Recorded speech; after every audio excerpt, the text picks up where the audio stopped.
The night was quiet when Aaron walked into the scrapyard. He had been saving credits for months, and now he was ready to buy something that could change his life. He was tired of staying on broken stations and sleeping in dirty bunks. He wanted freedom, and freedom in space meant only one thing: a ship. The scrapyard was full of old metal giants. Some were broken in half. Some had holes big enough to fly a small shuttle through. Most people would never touch these ships, but Aaron had. No choice. He could not afford anything better. The seller, an old man with grease on his hands, laughed when Aaron pointed to a rusted cargo vessel. Its paint was gone, its hull was scarred, and one of its engines looked like it could fall off at any moment. "You really want that one?" the seller asked. "It's more a coffin than a ship." Aaron smiled a little. "It can fly," the seller shrugged. "Barely. But if you've got the credits, it's yours. Don't blame me if you vanish into a black hole." Aaron handed over the small bag of credits he had saved from years of work. His heart beat fast. He had nothing left now, but he had a ship, his own ship. When he stepped inside, the smell of dust and old oil hit him. The lights flickered weakly, casting shadows on the metal walls. The corridors were narrow, and the air carried a strange heaviness. As he walked deeper, he felt like someone was watching him. He told himself it was just his nerves. The control room was worse than he expected. Wires hung from the ceiling, one screen was cracked, and the pilot chair was missing half its padding. Still, when he touched the controls, something inside him whispered that this ship was not done yet. It had stories, secrets, maybe even a soul. Aaron spent the whole evening exploring. The cargo bay was huge, empty and silent, but in that silence he thought he heard something, a soft sound like a sigh or a whisper. He froze, staring into the shadows. Just the pipes, he told himself. His voice echoed back to him, too loud in the empty space. He checked the engine room next. It was full of dust and broken tools. The fuel lines looked weak, and he knew it would take long nights of work to fix them, but he also knew he could do it.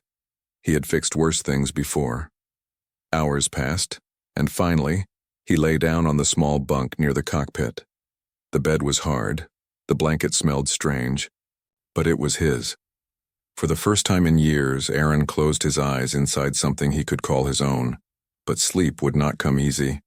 Every time he drifted, he woke to small noises, the soft creak of metal, a faint rustle, sometimes even a sound like breathing. He sat up, staring into the dark hallway, but found nothing. He laughed nervously to himself.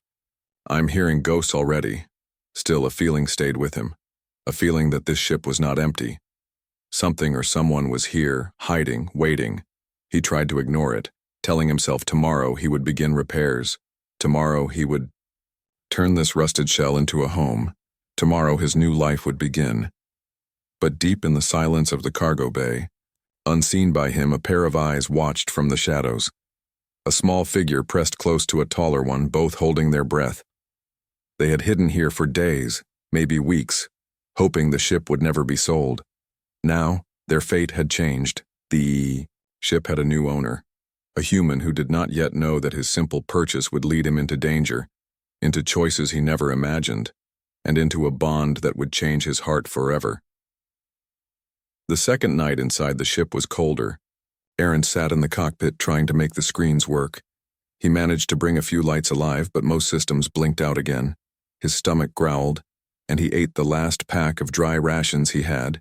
He leaned back in the broken chair, listening to the hum of the old engines. Then he heard it, soft and faint, a sound that did not belong. It was not the creak of metal or the hiss of pipes. It was different. It was the sound of crying. Aaron froze. His hands tightened on the armrests. He waited, heart pounding. The sound came again, a muffled sob, a child's sob. He stood up slowly. Every step he took down the narrow hallway echoed too loud. The crying grew clearer as he moved closer to the cargo bay. He swallowed hard, telling himself he was imagining things, but the moment he slid the bay door open, he knew he was not alone.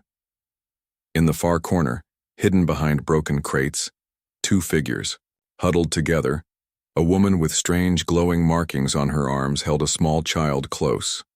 Their clothes were torn, their faces pale with hunger. The child pressed its face into her chest. Whimpering softly, the mother's wide eyes locked on Aaron, filled with fear. "Please," she whispered, her voice shaking. "Don't send us away." Aaron froze in shock.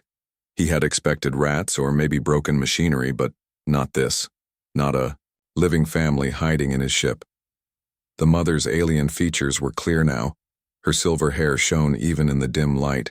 Her eyes had a faint glow, and her skin carried soft blue patterns like faded stars. The child looked the same, smaller, thinner, fragile. Aaron raised his hand slowly, showing he had no weapon. "I didn't know anyone was here," he said quietly. His voice shook a little. "I'm not going to hurt you." The mother pulled the child tighter, still trembling. "We were hiding. The hunters chased us. We had nowhere else to go. This ship, it was empty. We thought we could be safe here." Aaron felt his chest tighten. He had heard of alien refugees before, people who lost their homes and ran from slavers or raiders, but seeing it so close, so real, was different. The child coughed, weakly, and the sound cut deep into Aaron's heart. They looked so fragile, so close to breaking. He remembered nights when he was young, when he had gone hungry, when his family had nothing. He knew that same fear. "You can't stay hidden forever," Aaron said, his voice softer now. "But I won't throw you out." He glanced around the bay, empty except for dust and crates. "You'll stay here for now, but I don't have much food." The mother's eyes filled with tears. "Thank you," she whispered, bowing her head. Her hands shook as she tried to comfort her child. Aaron stepped closer, careful not to scare them. He took off his jacket and placed it over the child. The boy, or maybe girl, he could not tell, looked up at him with wide, glowing eyes. For a moment the fear faded, replaced by something else, a fragile trust. Aaron sat on an old crate, keeping distance. He had 1,000 questions, but he stayed silent. He knew they were too scared to answer. Instead, he just sat, listening to the small breathing of the child and the quiet sobs of the mother. The bay was colder than the rest of the ship. Aaron could feel it in his bones. He thought of his empty food locker, his nearly dry fuel tanks, his thin wallet. Taking them in meant sharing everything he had, and he already had almost nothing. But as he looked at the trembling child under his jacket, he knew his choice was already made. That night, Aaron lay awake again, staring at the ceiling of his bunk. The ship no longer felt empty. He could almost hear the soft heartbeat of the child, the quiet whispers of the mother. They were hiding just a few doors away, trusting him with their lives. And somewhere deep inside, Aaron felt something he had not felt in years, a reason, a purpose. He had thought he bought just a broken ship, but what he had truly found was a responsibility. He did not know why fate had brought them together, but he knew one thing for certain: he could not abandon them. And as the ship drifted in the dark of space, 3 souls breathed under the same roof, bound by fear, by need, and by the first spark of trust that would change everything. Morning came slowly in space. There was no sun to rise, only the weak flicker of the ship's failing lights. Aaron sat in the cockpit staring at the empty food locker. His stomach growled, but it was not his hunger that worried him. It was theirs. The mother and her child hidden in the cargo bay. He rubbed his face with both hands, thinking hard. He had taken them in, yes. But what now? He had no money left, no supplies, and the ship itself needed more repairs than he could count. Even flying to the nearest station would drain what little fuel remained. His thoughts were heavy. His heart pulled in 2 directions. On one side was survival, his own chance to live free. On the other side was the image of the child's glowing eyes and the mother's trembling hands. He had already promised he would not send them away, and yet keeping them could mean doom for all of them. Aaron walked slowly to the cargo bay. The metal floor groaned under his boots. When he opened the door, the mother quickly stood, shielding her child with her body. She was still afraid, even after his kindness the night before. "You don't need to be scared," Aaron said softly. His voice was tired but honest. "I just came to check on you." The child peeked out from behind her arm, eyes wide. "Hungry," the child whispered in a voice so faint Aaron almost thought he imagined it. The word pierced him deeper than any blade. He reached into his pocket and pulled out half a ration bar, the last piece he owned. He knelt and placed it gently on the crate near them. "It's not much," he said, "but it's all I have right now." The mother's eyes filled with tears as she picked it up and broke it into small pieces. She gave the largest part to the child and kept almost nothing for herself, Aaron noticed, and his chest tightened. "Why were you hiding in this ship?" Aaron asked. His curiosity pushed past his fear. The mother hesitated. She looked at the child, then at Aaron. Her voice shook. "We were running. My people were hunted, taken, sold. I had no choice but to flee. This ship was empty, and we thought, maybe we could disappear." Her words carried pain heavier than Aaron could measure. He sat on the crate opposite them, elbows on his knees. His mind raced. He could walk away from this. He could leave them at the next station and wash his hands, clean. But deep inside, he already knew he would not. For hours, Aaron worked on the ship while his mind fought itself. His hands turned bolts, reconnected wires, checked fuel lines. But his thoughts never left the two in the bay. What if the hunters came back? What if someone discovered them on his ship? Harboring fugitives was dangerous, sometimes even punishable by death. But every time he thought of pushing them out, he remembered the child's whisper, "Hungry," and the way the mother had bowed her head, trusting him with nothing but desperation. That night, Aaron sat in the cockpit again, staring at the stars beyond the cracked window. He spoke out loud, though no one was there to hear. "I wanted freedom, not a war. But maybe freedom doesn't mean running alone." Behind him, soft footsteps approached. He turned and saw the child holding his jacket, dragging it awkwardly across the floor. The mother followed, nervous, but she allowed it. The child held out the jacket and placed it gently in Aaron's lap. Aaron smiled faintly. His heart felt heavy and warm at the same time. He patted the child's head. "Thank you," he whispered. The child leaned against his arm as if he belonged there. The mother spoke quietly. "You don't have to help. You owe us nothing, but if you keep us here, we will not be a burden. I will work, I will fix, I will do whatever is needed, just don't leave us." Aaron looked at her, really looked, and saw not just fear but strength. She was fighting to protect her child, even when everything was lost. He respected that. He understood it. He leaned back, closing his eyes. "All right," he said at last. "You can stay, but we do this together. You help me fix the ship, you help me keep it running, and we survive, all three of us." The mother bowed her head in silent gratitude. The child smiled weakly, clinging to his sleeve. Aaron knew then that his life had changed. He had chosen the harder path, the dangerous one. He had chosen to protect strangers, to risk everything for them, and yet, for the first time in years, his heart felt alive. He thought it was just a ship, but now it carried more than rust and broken metal. It carried trust, fear, and the beginning of something stronger. The days that followed were tense. Aaron and the alien mother worked side by side, patching the ship's broken wires and repairing the fuel lines. The child followed them everywhere, sometimes sitting quietly, sometimes asking small, curious questions. The old ship, once silent, now carried voices, laughter, and hope. But hope never lasted long in the dark corners of space. One evening, as Aaron checked the scanners, a red light blinked on the screen. His heart sank. It was a tracking signal. Someone was looking for them. He called the mother into the cockpit. Her face grew pale when she saw the screen. "Hunters," she whispered, her voice trembling. "They found us." Aaron's stomach twisted. He had heard stories about these hunters, ruthless men who chased refugees across the stars. They never gave up, never showed mercy. If they caught her and the child, it would mean chains or worse.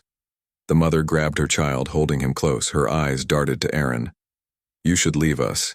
If they see us with you, you'll die too." Aaron shook his head firmly. "No, we run together." His voice carried no hesitation. For better or worse, he had made his choice. He rushed to the controls, powering the engines. The ship groaned like an old beast waking from sleep. The screen showed 3 ships closing in fast, their sleek black shapes cutting through the darkness, far stronger and newer than his rusted vessel. The child whimpered as the first blast shook the hull. Sparks flew from the ceiling. Aaron gritted his teeth and forced the ship into a dive. The engines screamed, but they held. "Hold on," Aaron shouted.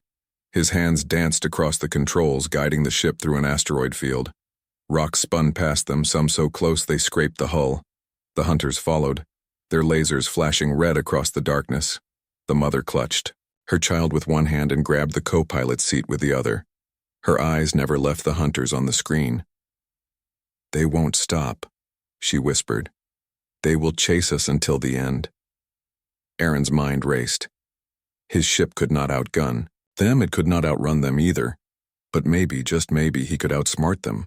He pulled the ship lower into the asteroid belt, weaving between rocks and debris. The hunters fired again, but their sleek ships struggled to dodge the massive stones. Aaron's rusted vessel, lighter and already broken in places, slid through cracks and gaps where larger ships dared not follow. One hunter crashed into an asteroid, fire bursting into the void. The child gasped in shock. Aaron forced a thin smile. "One down," he muttered. Sweat dripped down his forehead. The other, 2 hunters pressed harder. Their shots hit the back of Aaron's ship. Alarms screamed. The hull cracked. Systems flickered. The old vessel was falling apart under the pressure. Come on," Aaron whispered to the controls.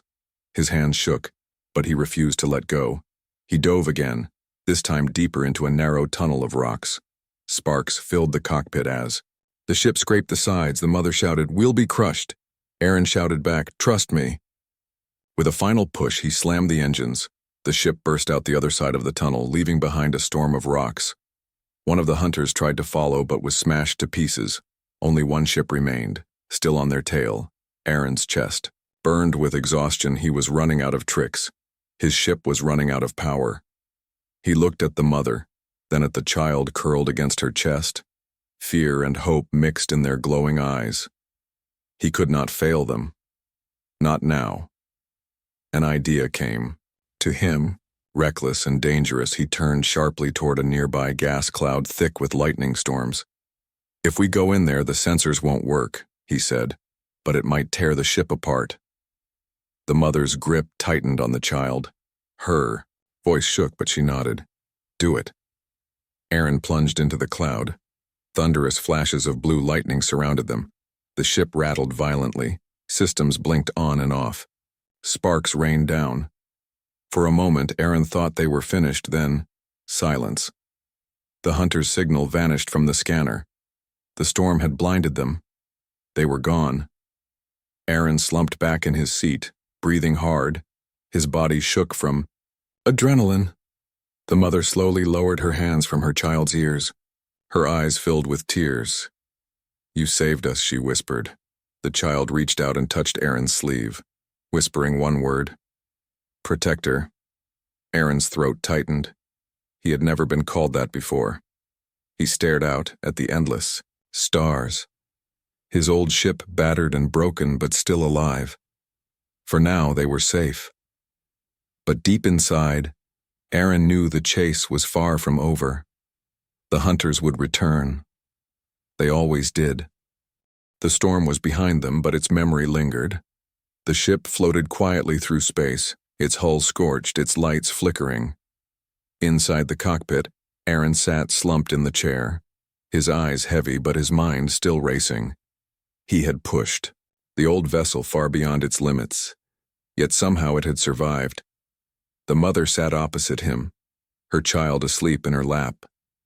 She looked at Aaron for a long time before speaking. Her voice was soft, carrying both gratitude and sadness. "You risked your life for us. You did not have to." Aaron gave a weak laugh. "Didn't have much of a choice, did I? Hunters don't exactly play fair." She shook her head. "No, you could have abandoned us, many would have, but you stayed." Aaron's eyes moved to the sleeping child. The boy's small chest rose and fell steadily now, safe for the moment. Aaron remembered the fear in those glowing eyes, the word he had whispered. Protector. That single word echoed in Aaron's heart. For the next few days, the ship became less of a hollow shell and more of a home. The mother, who introduced herself as Lyra, helped him repair the broken systems. Her hands were steady, her knowledge of alien tech surprising. The child, whose name was Kale, followed, Aaron everywhere, curious about everything. One evening, Aaron was working on a broken panel when Kale crawled beside him. The boy handed him a small tool, watching closely. Aaron smiled. "You want to help, huh?" Kale nodded eagerly, though his hands trembled. Aaron guided him gently, showing him where to place the tool. Together they tightened the loose wire. The panel lit up, and Kale's face broke into the brightest smile Aaron had ever seen. Lyra watched from the doorway, her eyes soft. "He hasn't smiled like that in a long time," she whispered. Aaron felt a warmth spread in his chest. He had lived alone for years, drifting from job to job, never staying long enough to build ties. Yet here, in the middle of space with two strangers, he felt something he thought he had lost. Connection. At night, they shared stories. Lyra spoke of her lost home, a world covered in silver forests, and rivers that glowed under the stars. Her people had lived in peace until raiders came, burning their cities, taking survivors as slaves. She had escaped with Kale, but they had been running ever since. Aaron listened silently, anger building inside him. He could not change the past, but he could stop her and Kale from being taken again. When it was Aaron's turn, he told simple tales of Earth, of crowded cities full of lights, of blue skies and green fields. Kyle listened with wide eyes, tugging at Aaron's sleeve. "Are there really trees taller than ships?" he asked. Aaron laughed softly. "Some even taller." The boy leaned against him, half asleep. Aaron froze for a moment, then gently placed an arm around him. Lyra's eyes met his across the room. She did not speak, but the faint smile on her lips said enough. Days turned into a rhythm. They ate what little food Aaron scavenged from hidden supplies. They worked together to keep the engines running. And slowly, the fear in Lyra's eyes began to fade, replaced by trust. One night, while Kale slept, Lyra sat beside Aaron in the cockpit. The stars shimmered outside the cracked window. Her voice was quiet, almost a whisper. "I thought we would die alone. He is all I have. I would have given anything to keep him safe. But you gave us more than safety. You gave us hope." Aaron looked at her, unsure how to answer. He was not a hero, not a soldier, just a man who had bought a broken ship. Yet here she was, calling him the reason they still breathed. He cleared his throat. "Don't thank me yet. The hunters will be back. I can't promise it'll be easy." She met his gaze firmly. "Then we fight together." Her words struck deep. She was no longer just a frightened refugee. She was a mother willing to stand against the galaxy for her child, and now she had chosen to stand with him. Aaron nodded, slowly. "Together," he repeated. That night, as he lay in his bunk, Aaron realized something had changed inside him. He no longer thought of the ship as his alone. It was theirs, and he no longer thought of survival as his only goal. Now he thought of Kale's smile, of Lyra's quiet strength, of the word protector. He had thought he was running from loneliness, from failure, but now he saw the truth. Fate had given him more than a ship. It had given him a family, fragile but real, and for the first time in years, Aaron did not dream of empty roads or silent rooms. He dreamed of laughter in the corridors, of voices in the cockpit, of belonging. The silence of space never lasted long. For weeks, Aaron, Lyra, and Kale lived in a fragile peace. The ship groaned less now, its engines stronger thanks to their hard work. For the first time, Aaron began to believe they might actually outrun the hunters, but peace is a thin thread in the galaxy. And one night the scanners lit up again. 3 red dots appeared on the screen, closing fast. This time, Aaron knew there would be no escape. "They found us," Lyra whispered, her arms tightening around Kale. Her glowing eyes burned with fear but also with fire. Aaron's jaw clenched. He had run long enough. The old ship was damaged. Food was low, fuel was nearly gone. They could not keep running forever. He turned to Lyra, his voice steady. "We make our stand here." Her lips trembled, but she nodded. "Then we fight." The hunters' ships drew, closer, sleek and powerful, far beyond anything Aaron's vessel could match. Yet he felt no fear now, only a strange calm. He had something worth protecting, and that gave him strength. "Lyra," Aaron said quickly, "I need you in the engine room if I shout. You cut the power lines to the port thrusters. It'll give us one shot, but only once." She nodded and ran, her footsteps echoing through the narrow hall. Cale stayed near Aaron's seat, clutching a small blanket. His wide eyes never left the stars outside. The first blast shook the ship. Sparks flew across the cockpit. Alarm screamed. Aaron gritted his teeth and held the controls steady. The hunters hailed him, their voice cold and cruel. "Give up the fugitives, human, and we'll let you live." Aaron's reply was sharp. "Come and take them." Another barrage of fire slammed into the hull. Aaron twisted the ship sharply, weaving between fragments of rock. He fired the old cannons, weak and slow, but they forced the hunters to scatter. Cale gasped every time the ship shook, but his small hand gripped Aaron's arm, holding on with trust. "Now," Aaron shouted. His voice roared through the comm. In the engine room, Lyra yanked the lever. Sparks exploded as the thrusters screamed. The ship spun suddenly, flipping in space. One hunter ship crashed straight into their fire, bursting into flames. "Good work," Aaron shouted. But there was no time to celebrate. The two remaining hunters closed in, stronger than ever. Lyra raced back into the cockpit, her face covered in ash. "We can't take another hit," she shouted. Aaron's eyes blazed. "Then we don't let them hit us." He pushed the ship forward, dodging blast after blast. His hands moved with precision. The old vessel groaned but obeyed. It was as if the ship itself had chosen to fight with him, refusing to die. Lyra strapped herself beside him, grabbing the secondary controls. Together, they turned the ship into something it had never been. A weapon. The hunters circled, firing again. Aaron swerved hard left. Lyra fired the cannons. One shot struck true, tearing into the hunter's wing. The enemy ship spun out, vanishing into the dark. "One left," Aaron growled. Sweat poured down his forehead, his arms shook from strain. Cale sat quietly, watching with fierce eyes, whispering words in his alien tongue. A prayer or a wish. A final hunter came fast, stronger and angrier. Its weapons locked onto them. The old ship would not survive another direct hit. Aaron's mind raced, his eyes scanned the field. Then he saw it. A massive chunk of drifting rock, jagged and sharp. He smirked. "Hold on tight." He turned sharply, leading the hunter straight toward the rock. At the last second, Aaron spun the ship upward.